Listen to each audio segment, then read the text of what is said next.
What is going on, guys? Welcome back to the Hannahcast YouTube channel, and today I'm going to be doing something a little bit different. It's sort of like looking back on last year's Oscars, because I don't think I ever actually really did that.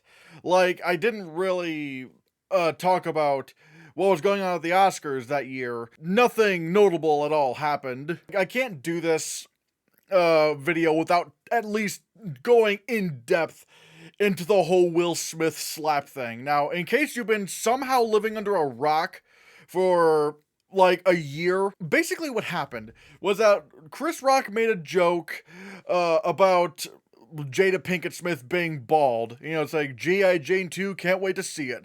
And then it cuts to Will Smith and he's laughing, and Jada is just like, and out of nowhere, Will Smith just comes up on stage and just slaps Chris Rock in the face, walks back to his seat, and tells Chris Rock, Change up. Keep my wife's name out your fucking mouth! I'm going to, okay? people have so many strong opinions on this. People are either like, Will Smith's career should be canceled for he should never work in Hollywood again. Or there's the other side that's like, Will Smith did nothing wrong. He should never have been punished to begin with. Why did Hollywood cancel him and yet, a bunch of other people didn't get canceled? And I feel like I'm the only one who's like in this middle ground where I'm like, what Will Smith did was not cool. Like, that was not, like, you don't handle your problems like that. Like, so, I mean, again, I'm finding it weird that he was laughing at the joke at first and only then afterwards proceeded to walk up on stage and hit Chris Rock after we had seen Jada Pinkett Smith not enjoying that joke. I don't know why people are trying to defend Will Smith on this, because again, yeah, you don't hit someone over a joke. Now, I'm not saying he shouldn't feel offended over it, but going up stage and hitting someone for that, like, that's a crime. Like, let's not beat around the bush here. That is an actual crime. You can't do that to people. And you shouldn't do that to people. And anyone who does say that he was justified in doing that, I'm not gonna lie, I'm kind of sus over. Like, if that's how you feel like you want to deal with your problems, I don't really feel safe around you. And people were saying, oh, why is he getting canceled in Hollywood for this? Well, for one, he's not been canceled. Again, for one, it's been literally a year. It's been literally just a year since this happened, and he's already had Emancipation come out, and right now he's filming Bad Boys 4. I don't think you would call that cancellation. He's just not been allowed to attend the Oscars for 10 years, even though he's still allowed to get nominated for Oscars and win Oscars. In what way was Will Smith canceled? He really was not canceled. Why are people trying to spin this narrative that Will Smith was canceled? He's not. He did something really shitty, and he got punished for it, and yet people are just saying, oh, why are you punishing Will Smith when all this other stuff, like all these other people? It's like, those other people have nothing to do with the situation. They literally have nothing to do with the situation. Will Smith got punished for something he chose to do, and the punishment isn't even really, in the grand scheme of things, that bad. And again, he's still working in movies, so I just don't understand this at all, where people are coming up with this narrative that Will Smith was canceled. And on the other side of that, where people are like, he should be canceled for the rest of his life, how dare he do that? It's like, again, I'm like, that's going too far. Like, Will Smith assaulted a man on stage, he slapped a man on stage, which again, he should rightfully be punished for, but that's not something worth completely canceling him over. Like, that's not something, like, that's a bad moment. And you've had a bad moment in your life. I guarantee that. But there are people out there who legitimately have really shitty points of view in life. So, again, I feel like I'm the only one here who's saying that, yeah, Will Smith shouldn't be canceled for the rest of his life over this. But at the same time, he's not being canceled for the rest of his life over this, and he was just punished by the Academy for an action that he himself chose to make. We live in a society these days where you either have to be extremely this or extremely this. You can't find some middle ground. Anyways, let's talk about the actual ceremony itself. It was a complete disaster in every way, shape, or form. Because again, if you don't remember what this was, maybe you're watching this in like 5 years and you don't remember this, the Academy decided to shove 8 categories, like, to not be presented live, and instead they were being presented before the Oscars, and only trimmed down speeches would be left in the Oscars telecast. Like, they would just be shown, which was not only completely disrespectful in every regard to the craft of filmmaking, which is literally what the Oscars were based on, but this was like some lazy attempt to make the show shorter. The funny thing is that that wasn't even the case. It was not a shorter show. It was still a very, very long show, and they just decided to spend most of that time on stupid bits from Amy Schumer, Regina Hall, and Wanda Sykes that no one cares about. An awful "we don't talk about Bruno" sequence. And what was up with Oscar's fan favorite and Oscar's cheer moment? Like, initially I thought, alright, this is kind of harmless, like, whatever. Until I found out, that this, like, they were removing the categories in favor of this. I was like, this is an outrage. This is stupid. Now, if you don't know what Oscar's fan favorite and what Oscar's cheer moment was, basically, it was like a Twitter poll. Like, you'd submit, oh, yeah, what's your favorite movie of this year? What's your favorite movie moment ever? And that's basically how it went down. But it was an obvious attempt to give Spider-Man No Way Home, like, some attention, because it didn't get nominated for any Oscars other than visual effects. But here's the real kicker. It bit them in the ass so bad, because for Oscar's cheer moment, the award went to the fucking Flash scene from Zack Snyder's Justice League, because Zack Snyder's fan base is a bunch of rabid animals, and they will just do anything to suck him off. In the Oscars fan favorite thing, at number 5 for Oscars fan favorite was Tick Tick Boom. Alright, normal. At number 4 was Spider-Man No Way Home. I'm sorry, number 4? Oh, but it gets worse, because at number 3 was Minamata, the Johnny Depp movie that released that year, because the Johnny Depp stans wouldn't shut up, and like, again, Twitter, they're like all over, like, give Johnny Depp movie Oscar, even though it's not a real Oscar. At number 2 was Camila Cabello's Cinderella, which I'm just like, what is happening right now? And then at number 1 was Army of the Dead, directed by Zack Snyder. Jesus, people, like, and I'm like, you really didn't see this coming?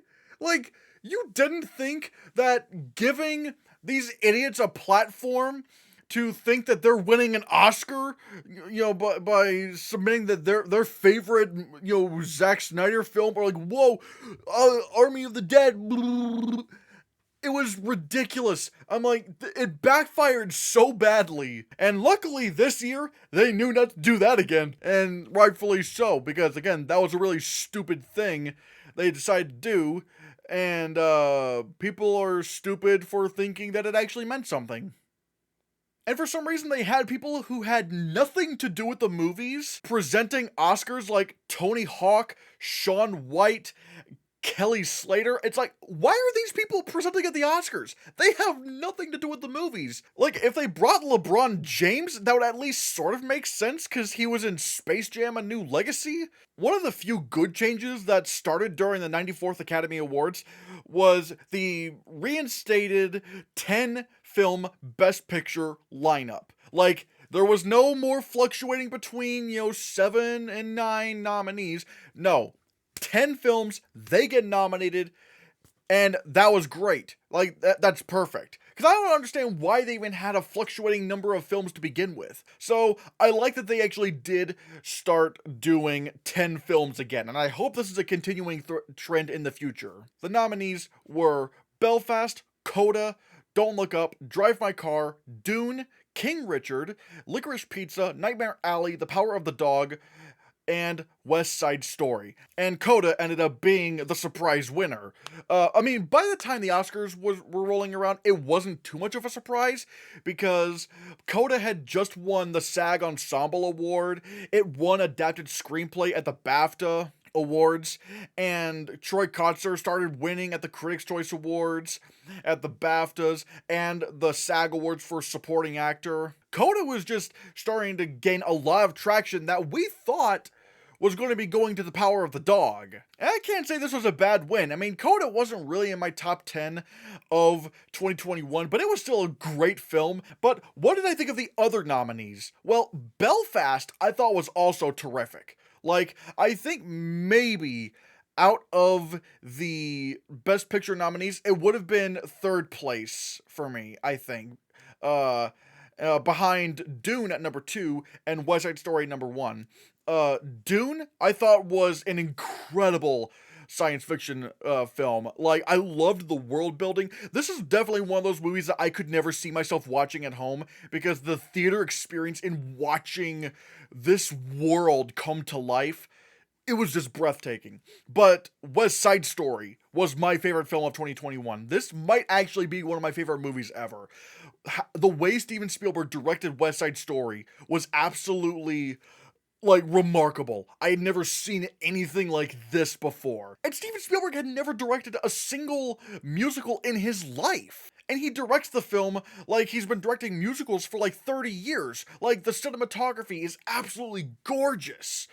The editing is so good. The acting is so good. The singing is so good. Like, everything about this movie is just pure perfection. Even though I definitely expected West Side Story to never win the Oscar for Best Picture. I knew that wasn't happening. But still, it was great to see it nominated.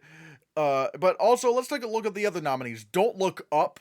I liked Don't Look Up. I would have maybe said it was great if it wasn't for that horrible, god-awful mid-credit scene. I mean, the post-credit scene wasn't that good either, but the mid-credit scene was so ungodly awful. I don't know how to describe it. I don't even know if I even want to say what it is, because it might be considered a spoiler, but the movie, for the most part, was this really funny satire of news culture, and I know Adam McKay probably intended it to be about an allegory of climate change and whatnot, but I think you could definitely apply this to COVID as well. Like, for the most part in that film, it was firing on all cylinders.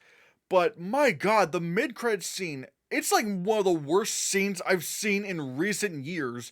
Like, it was that bad. And I don't know why they kept it in the film. So overall, I like Don't Look Up, but I don't, that mid-credits scene was so horrible.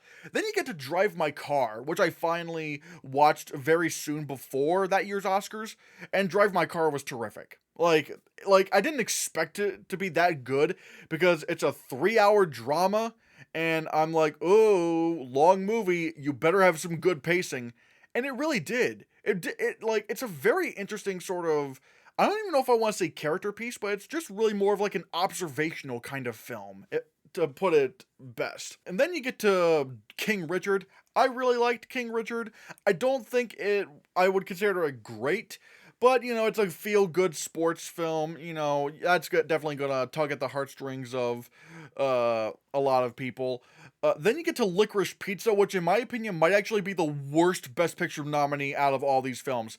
I really did not like Licorice Pizza. Like, it wasn't funny. I thought it was boring. The romance in the film I thought was a little bit problematic. Overall, I just thought it was a very messy film from beginning to end. Again, the acting was good, and I will say, anything involving, Bradley Cooper as John Peters, that was so funny. And I feel like you could have just made this movie about those scenes involving John Peters. It could have been this really funny, sort of based on a true story, situational comedy.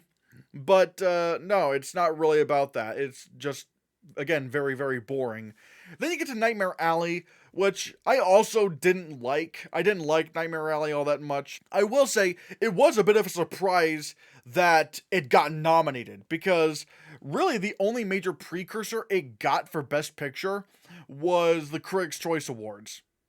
And that's really it. I started thinking that its chances would be better once the Writers Guild of America nominated it for adapted screenplay. Again, it's not awful, it's just very boring in my opinion. Again, the pacing is just not that good. And it's weird that a movie called Nightmare Alley is not even really a horror movie. It's just like this kind of thriller. Not even really a thriller. It's just a movie about magicians and stuff, which would be interesting, but I just really could not get into this film.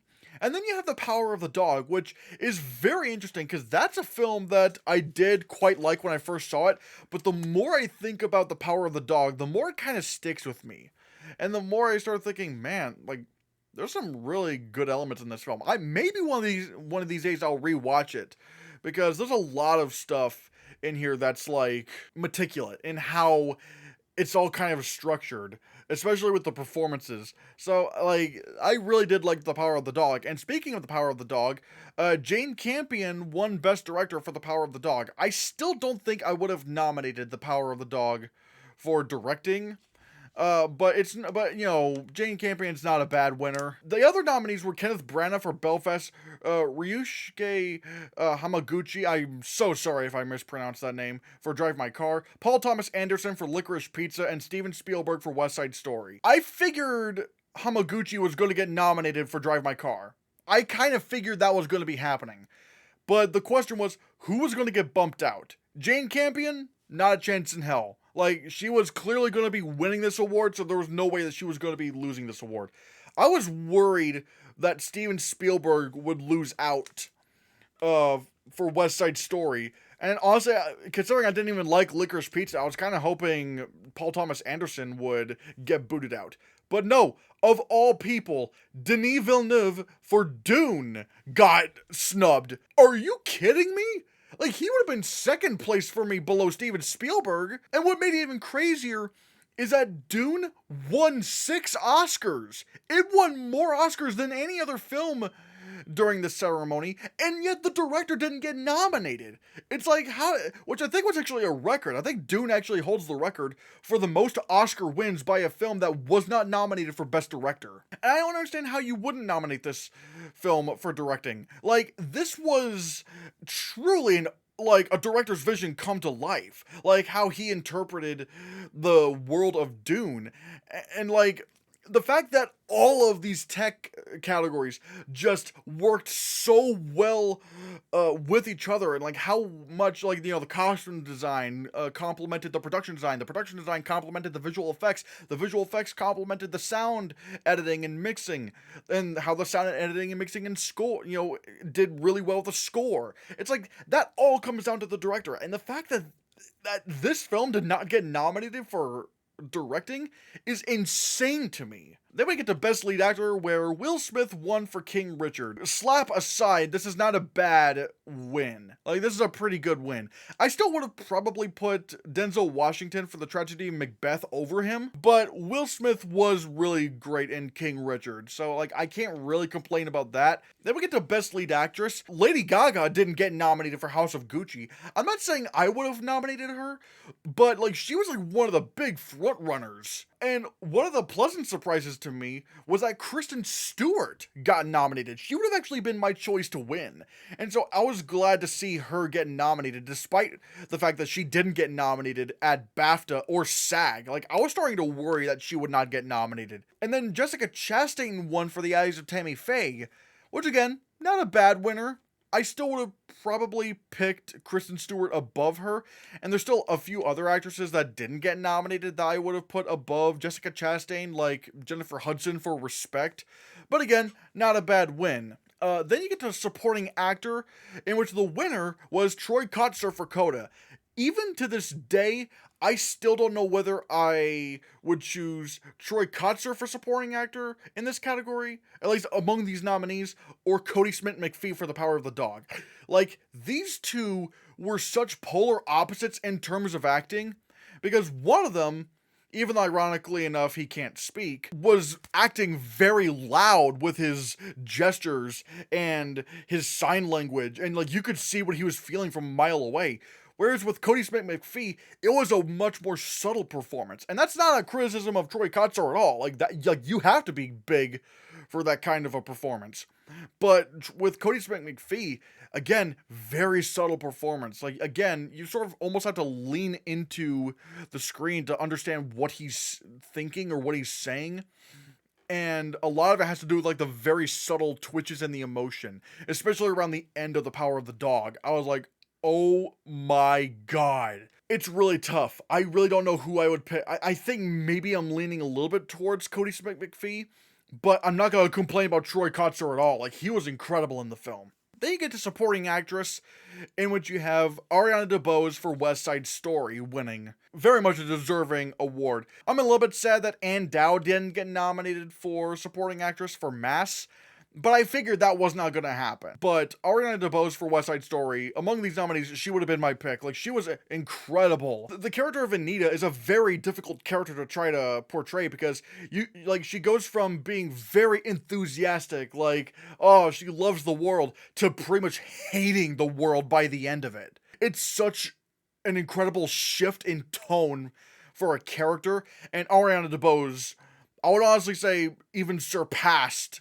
what Rina Moreno was able to do. Then you get to Best Original Screenplay. I feel like I'm the only one here who's happy with Belfast's win. Admittedly, I predicted that Licorice Pizza was gonna win, which I got wrong, because it won the BAFTA. But I should have taken it into account that at the Writers Guild of America, it lost to Don't Look Up. And Belfast wasn't eligible because Kenneth Branagh is not in the Producers Guild of America. But, like, a lot of people were hoping for, like, you know, Worst Person in the World or Licorice Pizza. But I really did think, at least of these nominees, Belfast was the only one that I would have actually nominated. Like, it was such a sweet story, very great characters. And it's just, it's just a really fantastic film. And a lot of that has to do with the writing. So I don't really have to complain about that. I will say, going back to supporting actress, I was very, like the whole Judi Dench nomination, that caught everyone off guard. I was okay with it, but I will say, like, that was like, although I did think she was a possibility, so there is that. Then you get to Best Adapted Screenplay. Again, very predicted nominees, I would say. I don't know what else, like, I predicted. CODA won. I was very satisfied with that. Like, yeah, I like this win. I would have probably gone for Dune because I feel like there's a lot of, like, world building and imagining, like, how they would describe everything. I feel like was very, very cool.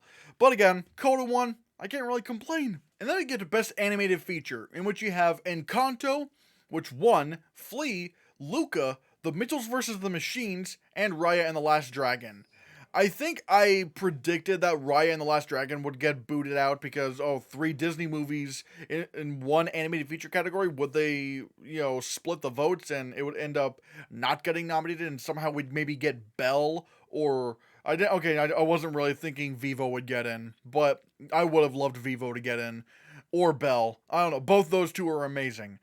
But no, it was a predictable 5. I mean, at the very least, I was kind of wondering, is Mitchell's going to get in here? Because the Golden Globes did snub Mitchell's vs. the Machines, but it ultimately got in, so there's that.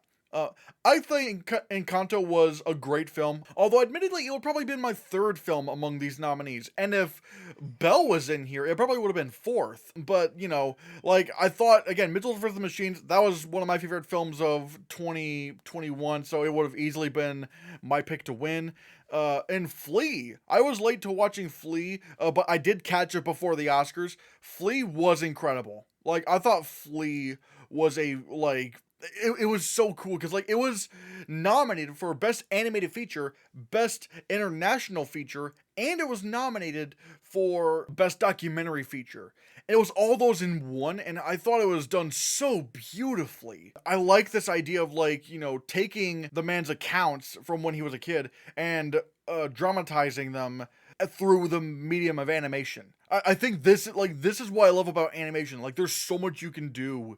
You could tell these adult stories. I thought it was just absolutely wonderful. Best International Feature Film, Drive My Car. It was very, very much expected. I mean, it was nominated for Best Picture. I mean, come on. If it didn't win, that would be a big problem. So, yeah. Then you get to Best Documentary Feature. Again, Summer of Soul was very predicted. Documentary Short Subject, The Queen of Basketball won. I don't really have much of a comment on this because I don't know a lot about the short films, but I'll just run through them real quick. Live action short film, The Long Goodbye won. It was Riz Ahmed's first Oscar win, so that was cool. And then Best Animated Short Film went to The Windshield Wiper. Again, I don't really have much to say, but, there you go. Best Original Score. This, along with the short films and some of the other tech categories, was so shameful that it was pushed outside of the live Oscars telecast because they robbed Hans Zimmer of his second Oscar moment. Like, this was infuriating. This was Hans Zimmer's second Oscar, and his moment was spoiled through a cut off speech, like an edited down speech. It was so annoying. But regardless, the score in Dune is one of Hans Zimmer's best. It was just absolutely incredible. I was really surprised that what's that movie called? The French Dispatch didn't get nominated. That was crazy.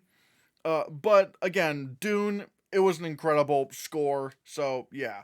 Best Original Song, if you guys remember, Disney did not submit We Don't Talk About Bruno for Best Original Song because they were really banking on that Dos Oruguitas song, which, don't get me wrong, Dos Oruguitas is a very good song, but it's not as good as We Don't Talk About Bruno. Like, that was the song that everyone, wouldn't shut up about. And so, yeah, I think Disney really took an L on that one. But a lot of these other songs are really good, like Be Alive from King Richard, No Time to Die being the winner. I figured No Time to Die was gonna win because it's a James Bond song, and really, for the past few years, James Bond songs have been winning Best Original Song. And I'm not gonna lie, I thought The Writings on the Wall was a phenomenal song as well. But No Time to Die was also really good. This was Billie Eilish's first Oscar win, so that was really fun. Then you get to Best Sound, which again was another category that was taken out of the live ceremony. I hate that so much. In which Dune won.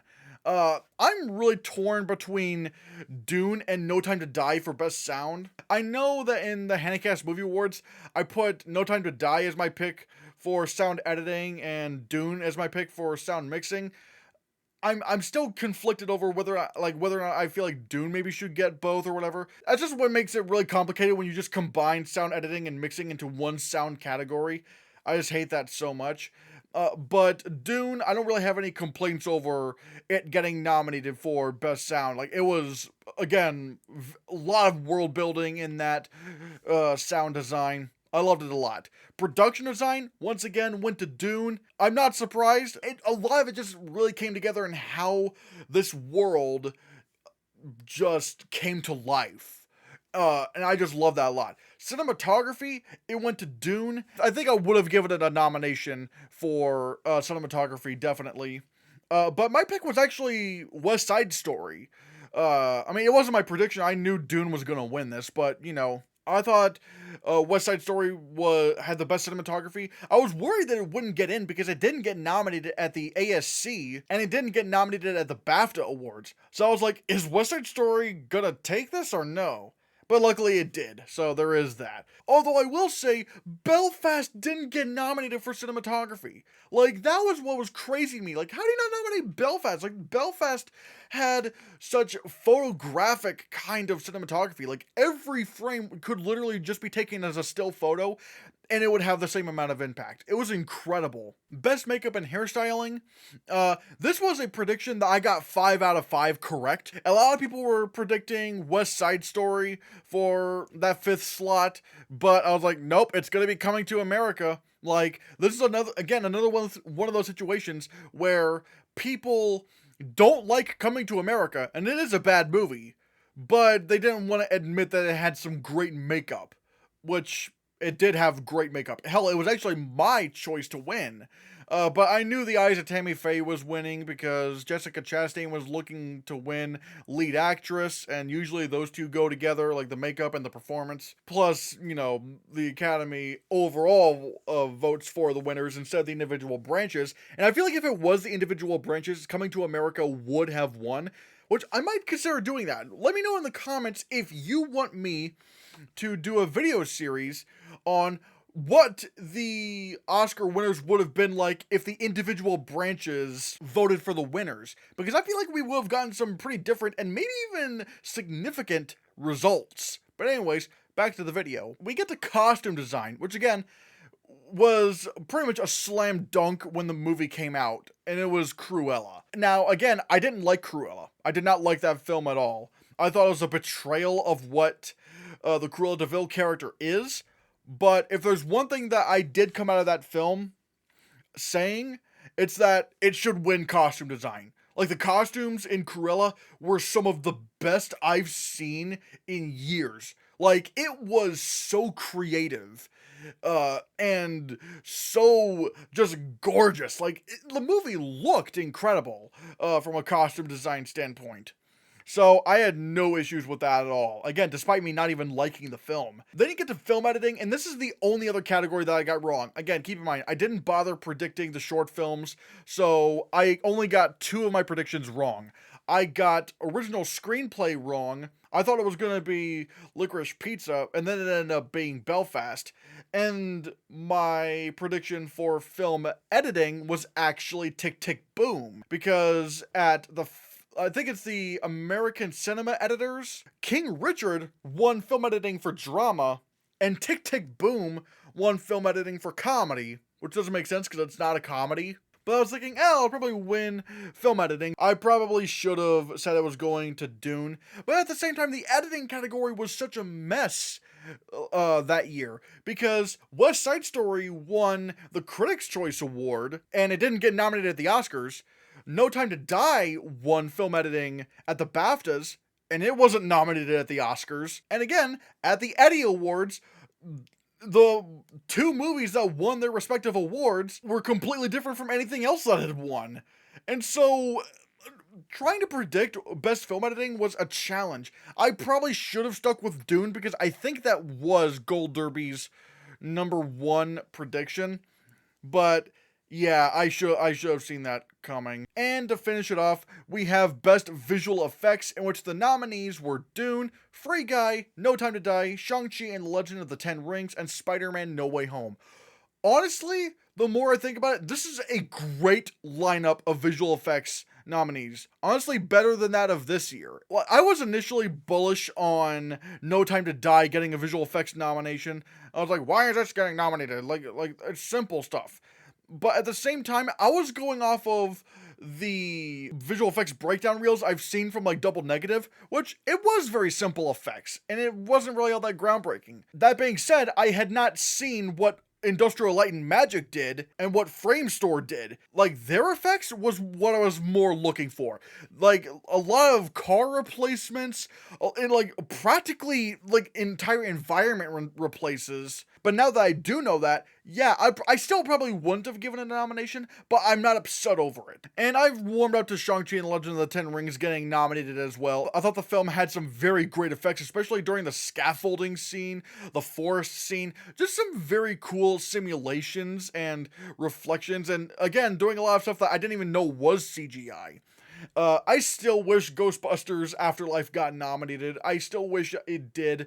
But overall, this is a great lineup. And of course, Dune was going to win. And like, it was nominated for Best Picture. So of course it was going to win visual effects. But even despite that, the movie deserved its visual effects win. Like no other film was up to that level of visual effects that year. Like, everything just looked so real in Dune. It's sort of like Avatar: The Way of Water, where Avatar: The Way of Water was like miles ahead of all the competition from the other films. That it would have been an absolute crime to give anything else the award. And the same thing goes for Dune, although I don't think it has as incredible effects as Avatar: The Way of Water, but still. So yeah, this ceremony was a complete disaster in every way, shape, or form. Luckily, this year was a lot better than last year's. Stupid Twitter polls, Will Smith being stupid, the stupid idea to take 8 categories out of the live show. It was all stupid. But now the question goes to you. What did you think of last year's Oscars? What did you think of the nominees? What did you think of the winners? What did you think of Will Smith being an idiot? Let me know in the comments below what you think. Thank you so much for watching. Hit that subscribe button, that like button because it helps the algorithm, and hit that bell icon so you can be notified of future videos. And I'd like to thank my supporters, Fun and Rooney Coaster, on Ko-Fi. You can support me more directly at for like YouTube, like becoming a member on YouTube. We have emojis. I'm gonna do weekly live Q&As, and I'm also gonna do member requested reviews. And if you want to see more, click this.